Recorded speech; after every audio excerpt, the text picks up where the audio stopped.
All right, today we are diving deep into a major political controversy that's been making headlines everywhere, the vote chori allegations.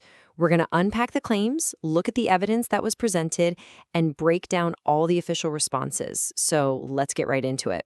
First things first, what does vote chori even mean? Well, literally, it translates to vote theft. But, we're not talking about the old school idea of someone stuffing ballot boxes. The allegation here is about something way more complex and systematic. The idea that voter registration lists were being manipulated on an institutional level to try and swing elections. And this wasn't some fringe theory. The accusation came right from the top. Congress leader Rahul Gandhi put it in really stark terms, calling it an institutionalized chori, or theft. A statement like that immediately raises the stakes, right? It suggests this isn't about a few mistakes here and there, but a coordinated, deliberate effort. Now, when you make an accusation that serious, you better have some evidence to back it up. And the core of this whole case really centers on a 6-month-long investigation into the voter rolls of just one single assembly segment, Mahadevapura in Karnataka. And the number that came out of this investigation was a real headline grabber.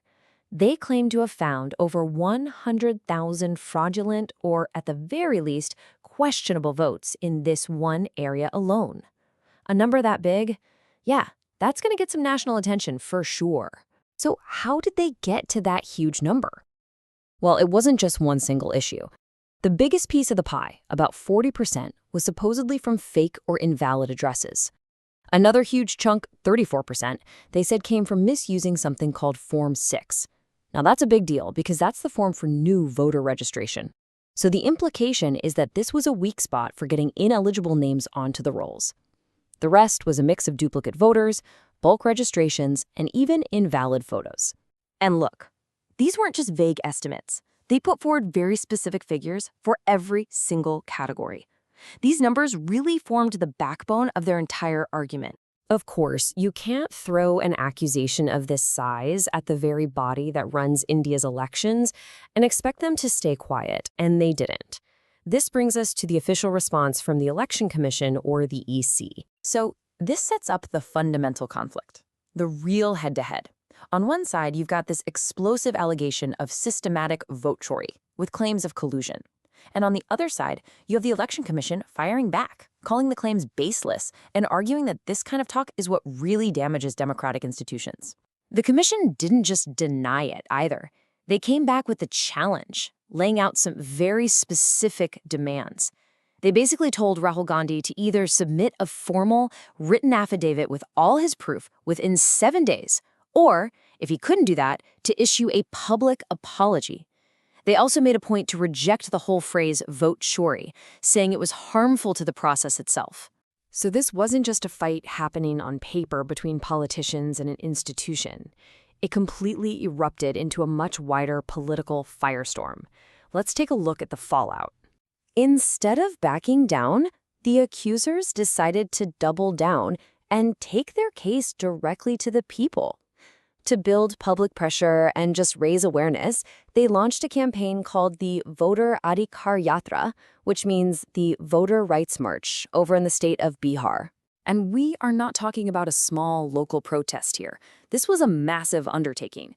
It kicked off on August 17th with support from some major regional leaders, and over the next couple of weeks, it traveled 1,300 kilometers across more than 20 districts. It all came to a head with a huge rally in the state capital, Patna, on September 1st. The campaign also got pretty creative trying to get its message to stick. They used humor and satire, including a parody video that was titled Chori Chori, Chupke Chupke, which basically translates to slyly, secretly. A way to make a complex issue more memorable and easy to share. It wasn't long before other senior opposition leaders from across the country started to weigh in.